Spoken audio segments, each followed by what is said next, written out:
Olá pessoal, meu nome é Lindenberg Borba, sou aluno do mestrado profissional em Educação Física em Rede Nacional, o PROEF, pela UFT, cidade de Miracema, estado do Tocantins. E hoje vou sintetizar em detalhes um mapa conceitual, tendo em seu tema central as problemáticas da educação física.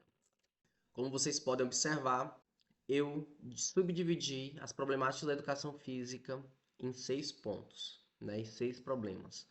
O primeiro, abandono do trabalho docente. O segundo, aspectos legais da educação física escolar. O terceiro, dificuldades relacionadas ao ensino de esportes. Quarto, questões de gênero na educação física escolar. Quinto problema, indisciplina e afastamento dos estudantes. Sexto problema, relação entre teoria e prática. Para a gente iniciar, vamos abordar aqui, primeiro, o abandono do trabalho docente. Uma problemática que hoje é bem comum nas escolas. Profissionais deixam de dar aula, profissionais deixam de se dedicar e acabam deixando os alunos soltos nos ambientes, né? Seja na quadra, seja no pátio, sem qualquer tipo de intervenção dele.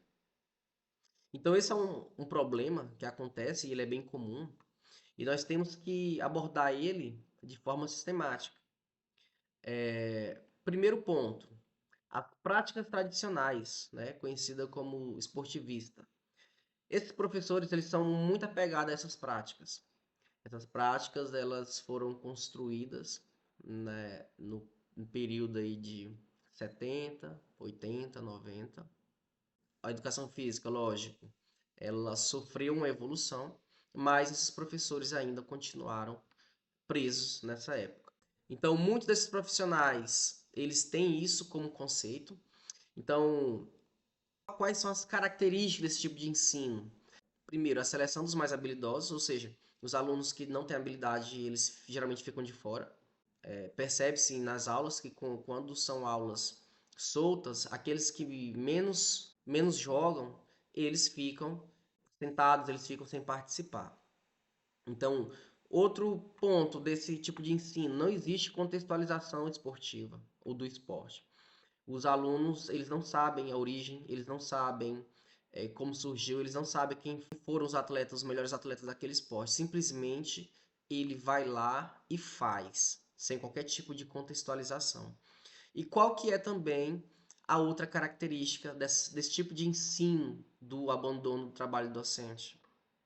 Nós temos também um ensino voltado mais para o rendimento atlético, ou seja, voltado mais para a questão da competição, né?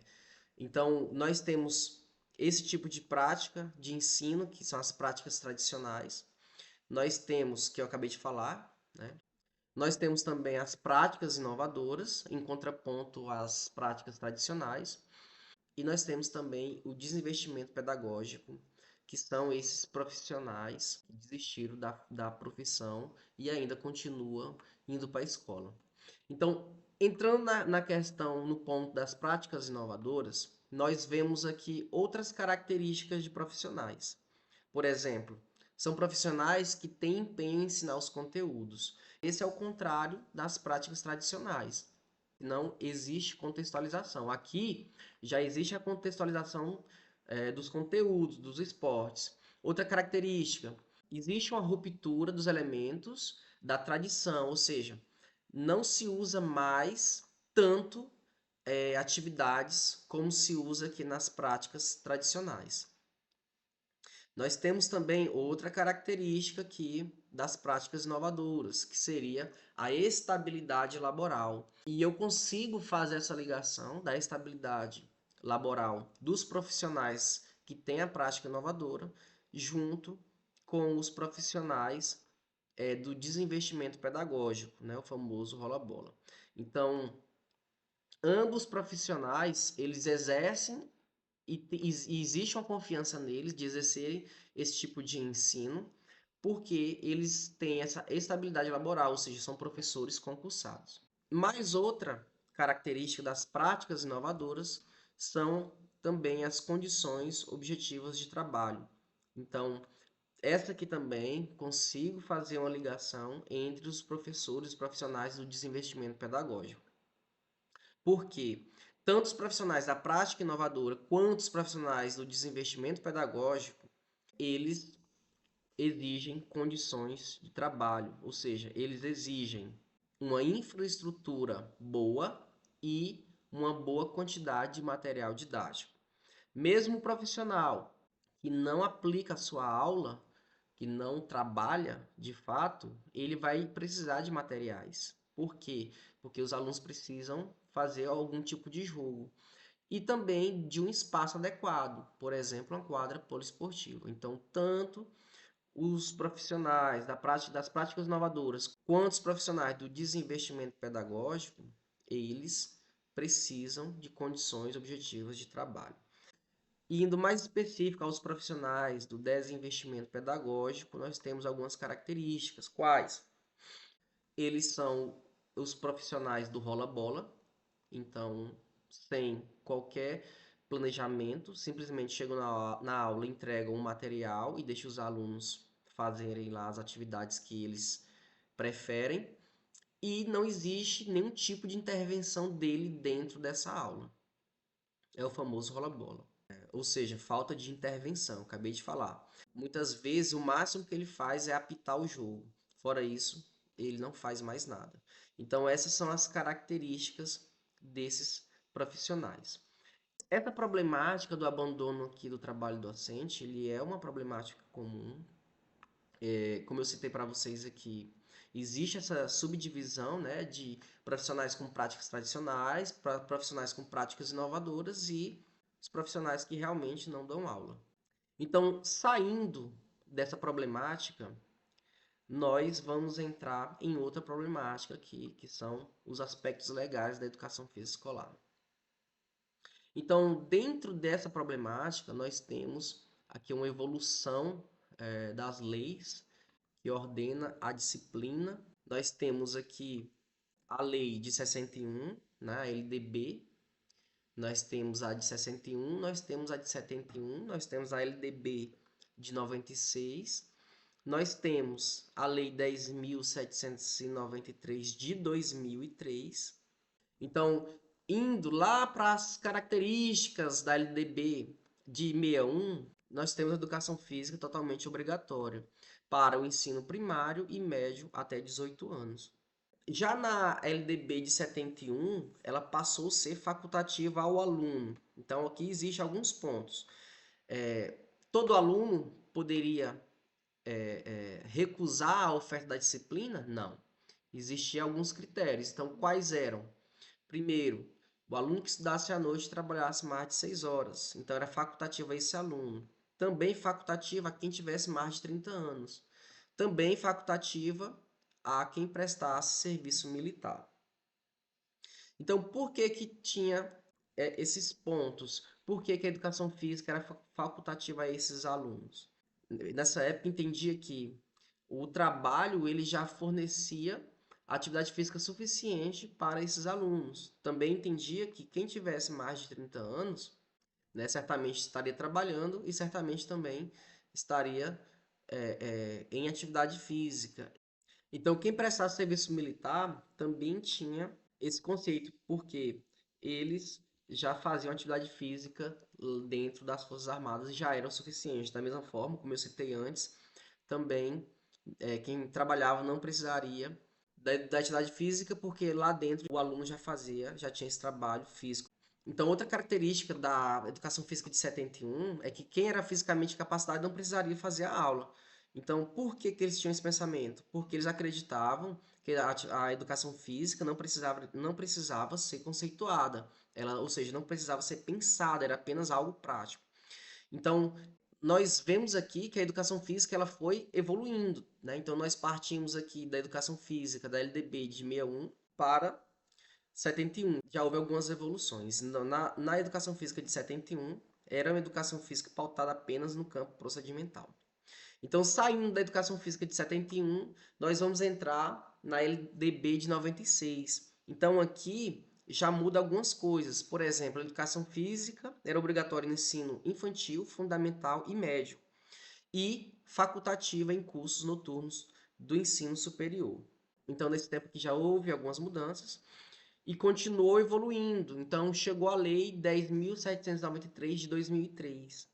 Essa lei, ela trouxe a questão do afastamento das aulas em geral. Então, qual que era o critério? Não apenas a educação física, mas de todas as disciplinas. Então, para ter esse afastamento aqui, nessa lei aqui de 2003, os alunos precisariam ser portadores de doenças infectocontagiosas. Então, eles estariam aptos a terem esse tipo de afastamento. E também mulheres com prole. Mulheres com prole também, ela tinha esse direito de afastamento das aulas lá na lei de 2003. Essa lei de 2003, né, sendo bem específica, é a lei que está em vigor hoje, né? Então é a legislação atual da educação. Então nós temos essa questão aqui do afastamento, né, das aulas de educação física. Os alunos são portadores de doenças infecto-contagiosas e mulheres com prole. Nós vamos agora entrar em outra problemática. A outra problemática está relacionada com as dificuldades ao ensino de esportes. Nós vivemos, né, um período, o esporte era o principal foco, era o principal objetivo, só que muitos profissionais não saíram desse conceito, eles estão presos nesse conceito ainda. Por isso que isso aqui se torna uma problemática da educação física, porque esses profissionais ainda estão presos nesse método de ensino.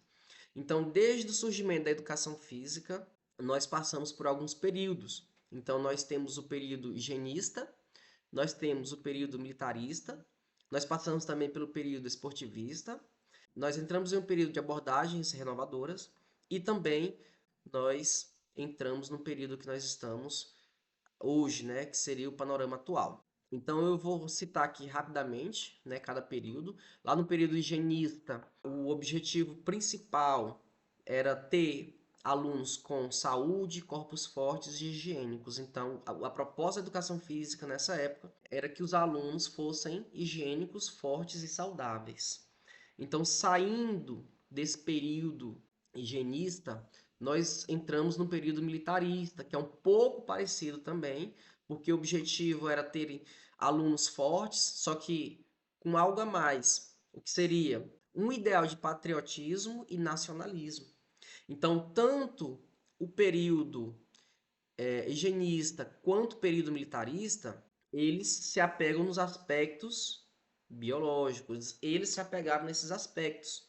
A educação física era voltada apenas para esses aspectos biológicos. Saindo desse período, entramos no período esportivista. Então, esse aqui, tendo como característica o treinamento de equipes esportivas, né? Então, o principal foco era a competição, o principal foco era formar atletas. Então, nesse período, foi onde ficou firmado o estudo dos principais esportes que nós conhecemos hoje, como futsal, voleibol, handebol e basquetebol. Foi o período esportivista. Saindo desse período, começou a entrar as abordagens renovadoras. Então, nesse período das novas abordagens, as características desse novo conceito eram a contextualização maior das aulas, entrando também na questão social. Outra característica dessas novas abordagens era a educação física voltada para a cultura. Então, a educação física sai de um ponto que era específica para o esporte, voltado para formar atletas e começa a entrar na questão cultural, na questão social. Então, muitos profissionais nessa época aqui, eles não gostaram dessas novas abordagens, porque quebrou esse paradigma do esporte, do foco no esporte dentro das escolas. E saindo desse período das abordagens renovadoras, entramos no período do panorama atual, que é o que nós vivemos hoje, que é uma educação física pautada na BNCC. E a BNCC propõe o quê? Que todos os conhecimentos essenciais sejam passados aos alunos. Isso porque o aluno ele não pode ficar preso só na questão do esporte, o aluno não pode ficar preso só na questão da cultura, o aluno não pode ficar preso só na questão social. Então ele tem que ter o direito de ter acesso a todos esses conhecimentos. Então, a educação física hoje é pautada na BNCC. Agora vamos entrar aqui na questão de gênero na educação física escolar. Essa problemática aqui também é bastante comum dentro das escolas, dentro das salas de aula, e é muito importante que nós possamos abordar essa problemática. Então, eu fiz uma subdivisão aqui de aulas separadas de meninos e meninas e aulas mistas, ou seja, tudo juntos. Então, nesse ponto, nessa característica das aulas sendo separadas entre meninos e meninas, nós temos aqui uma separação acontecendo principalmente nos anos finais do ensino fundamental. Então, nos anos iniciais, o ensino é pautado em aulas mistas, mas quando vai chegando nos anos finais, geralmente esses profissionais estão dividindo os alunos entre meninas e meninos. Então, qual que é a outra característica aqui? Atividades de acordo com o sexo. Ou seja, existe uma separação nas dificuldades de cada atividade. Atividades mais complexas voltadas para os meninos, atividades menos complexas voltadas para as meninas. Então, essa aqui é outra característica de aulas que são separadas, ou seja, quando acontece esse tipo de aula aqui, acontece a questão do preconceito, né? Aumenta o preconceito, aumenta essa divisão. Tanto essa divisão das aulas no ensino fundamental, nos anos finais, quanto a questão das atividades de acordo com o sexo, o critério de divisão é a composição biológica. Então, é a composição biológica que vai fazer esses professores terem essa atitude de dividir as turmas nos anos finais e colocar a atividade mais fácil para as meninas. Então, por quê? Porque é por causa da composição biológica. Então, eles acreditam, né, esses profissionais acreditam que quando existe essa separação, é mais fácil lidar com os alunos durante essas atividades. Então, se nós voltarmos para as aulas mistas, com certeza essas aulas vão ser melhores do que as aulas separadas. Então, qual que é uma característica da aula mista? Ela foi bastante utilizada na primeira fase do ensino fundamental, como eu falei para vocês antes. Então, essa divisão acontecia mais nos anos finais. Então, nos anos iniciais, eram mais atividades mistas. Então, o que traz de benefício ter nessa aula mista, essa aula misturada entre meninos e meninas? Nós temos aqui o que nós chamamos de equidade de gênero. Os meninos, eles passam a entender que as meninas conseguem realizar atividades que o professor propõe. Então, e isso vai desenvolver o que neles? Um diálogo, um respeito, uma valorização. Então, alunos que são conscientes, alunos que são sem preconceito. Então, se houver divisão, vai aumentar sim a questão do preconceito, tá? Os meninos vão ficar acreditando que as meninas não têm capacidade de fazerem as atividades que o professor propõe. É importante que o profissional utilize as mesmas atividades, tanto para os meninos quanto para as meninas. E isso é muito importante porque diminui o preconceito, porque aumenta a conversa, o diálogo entre os alunos, o respeito. Isso é bastante importante para que nós, professores, para que os nossos alunos possam evoluir e não mais agir com preconceito uns com os outros. Então, essa abordagem, essa problemática aqui, ela é bastante comum acontecer nas escolas também. E outra problemática é bastante comum, é muito comum acontecer, que é a indisciplina e o afastamento. A gente vai iniciar aqui pelo afastamento. Então, assim, quais são os pontos que provocam esse afastamento? Desses pontos é a legislação, porque a legislação ela dá direito ao aluno em ter esse afastamento nas aulas. Mas esse afastamento pautado na lei. Mas o que acontece? Muitas vezes, o aluno que ele é afastado das aulas de educação física, ele conseguiria fazer uma atividade teórica. Ele poderia ficar afastado apenas da parte prática. Mas a legislação é um ponto que faz com que o afastamento aumente nas aulas de educação física. Mas não é só esse ponto. Outro ponto também que faz com que os alunos vão se afastando é a repetição de conteúdos de profissionais que não querem fazer um planejamento adequado. Eles utilizam apenas os principais esportes que cultura até do nosso país, que é o futsal, o vôlei, o handebol e o basquetebol. Então, essa repetição de conteúdos faz com que os alunos percam o interesse em participar das aulas e acaba acontecendo um afastamento. Então, outro ponto que faz acontecer também o afastamento é o insucesso e a exclusão dos alunos, ou seja, o aluno tenta fazer uma atividade, ele não consegue, ele já se retrai. E os alunos que são melhores começam a excluir esse aluno que não consegue fazer, né? Que é uma característica aqui, ó, os alunos que não conseguem executar as atividades, eles vão se retrair. Então, por quê? Porque eles vão ficar com vergonha. Muitas vezes eles são gordinhos, ou então eles são extremamente magros. Então, essas características físicas vão trazer uma vergonha para esses alunos de estarem participando. Talvez eles possam correr de forma desajeitada, então isso pode gerar vergonha neles, né? Então, outro ponto também é a divisão dos mais habilidosos, ou seja, um aluno que ele não consegue fazer, os outros alunos já começam a tirar ele dessas atividades. Por quê? Porque geralmente são atividades de disputa e os alunos não querem perder, então por isso eles fazem essa exclusão.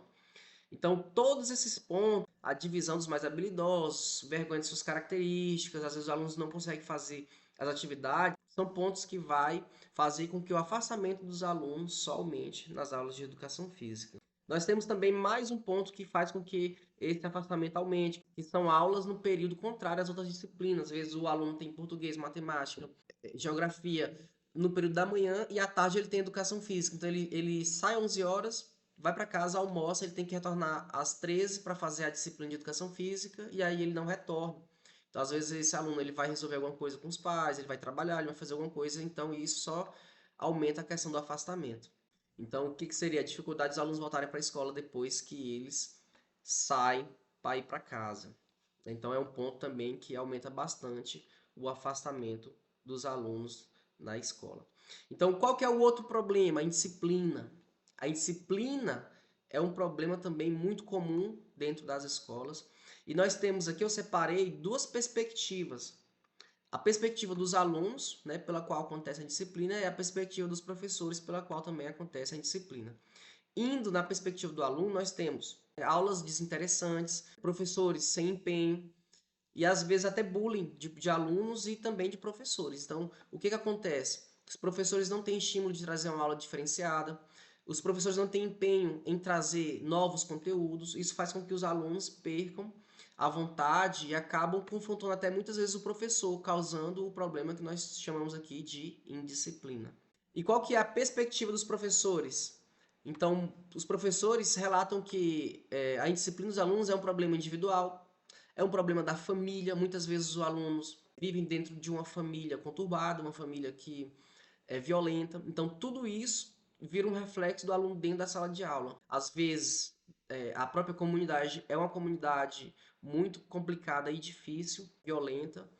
E também, às vezes, as lideranças dentro da escola. Isso, de acordo com os professores, uma liderança fraca dentro da escola faz com que a disciplina dos alunos também aumente. E um caso aqui também que faz com que a disciplina dos alunos aumente é a carência de referências sociais. Muitas vezes esses alunos, eles não têm uma referência dentro de casa e eles vão buscar isso fora, ou seja, eles vão buscar isso na internet. Então, muitas vezes esses alunos vão buscar referências em cantores, em influenciadores e às vezes são pessoas que não têm princípios morais. Então, isso faz com que também esse aluno siga esses influenciadores e tenham atitudes parecidas com a deles dentro da escola, dentro das salas de aula. Então, são pontos também que aumentam a indisciplina, são pontos que dificultam para o professor, né, dar sua aula.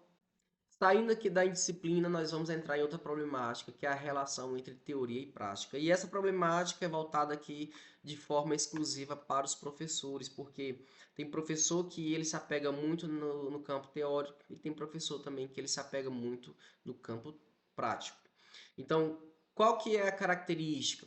Então, nós temos aqui profissionais que se apegam apenas no campo conceitual e profissionais que apegam apenas no campo procedimental. Então, no campo conceitual, o que que nós vemos aqui de característica? Quando o profissional se apega muito nesse campo, existe uma contextualização muito grande do esporte, uma compreensão maior dos conceitos teóricos, e tanto um como o outro, eles estão numa integração da cultura do movimento corporal. Então, tanto a compreensão de conceitos como a contextualização do esporte, eles estão ligados a à cultura do movimento corporal.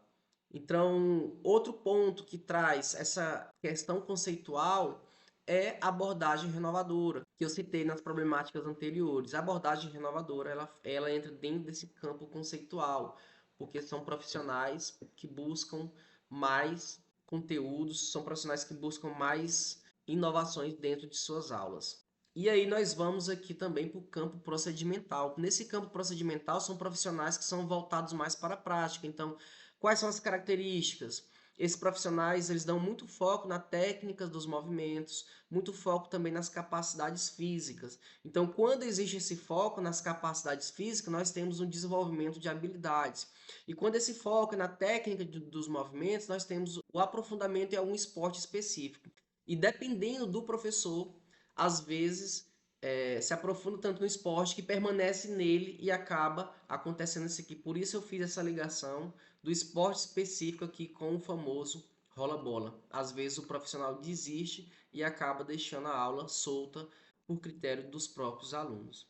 Então nós temos também o outro modo que liga os dois, né, os dois campos, conceitual e procedimental, que é o modo integrado. Porque esse profissional que tem essa dificuldade entre teoria e prática, ele deve usar esse modo aqui integrado, ou seja, ele não pode focar só no campo conceitual e ele não pode focar só no campo procedimental. Ele tem que focar nos dois, porque tanto um modo como o outro eles são integrados. Naturalmente, eles andam juntos. Então, esse foi o meu mapa conceitual das problemáticas da educação física. Uma atividade que trouxe bastante conhecimento, bastante ensinamento para a minha vida profissional. Espero que vocês tenham gostado. Fique com Deus e até mais.